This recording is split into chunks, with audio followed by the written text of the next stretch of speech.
Shut up, Philippines!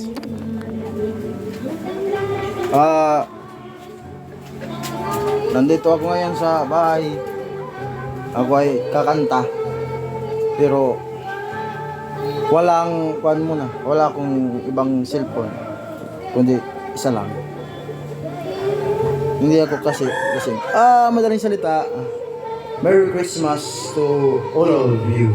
Ho ho ho. Merry Christmas. Oh yeah.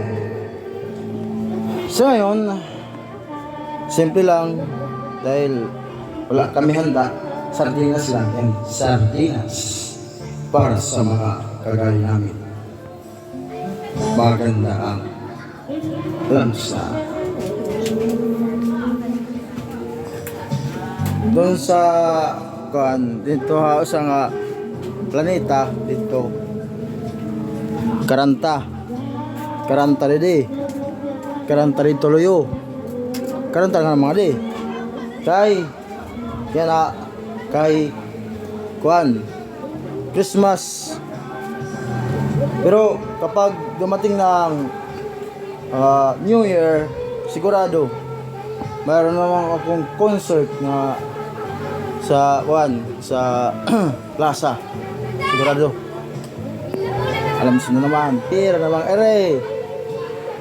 Hindi ako sikat na singer, pero sa summer, sikat ako dito sa lugar namin bilang isang singer. Pero sa ibang planeta, hindi ako sikat.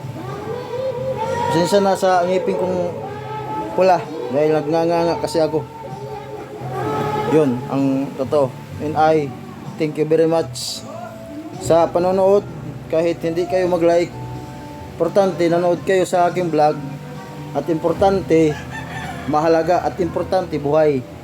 Merry Christmas to all the Filipino people. Ay, English, dayak.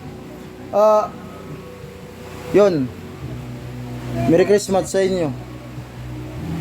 Ito lang. Okay lang hindi kayo mag-like. Okay lang rin sa akin hindi kayo manood. Importante nanood kayo at nag-like. Yun. Basta importante ang lahat. Yun na yun. Salamat sa panonood sa aking vlog. At Merry Christmas sa inyong lahat. Mabuhay kayo, Pilipino.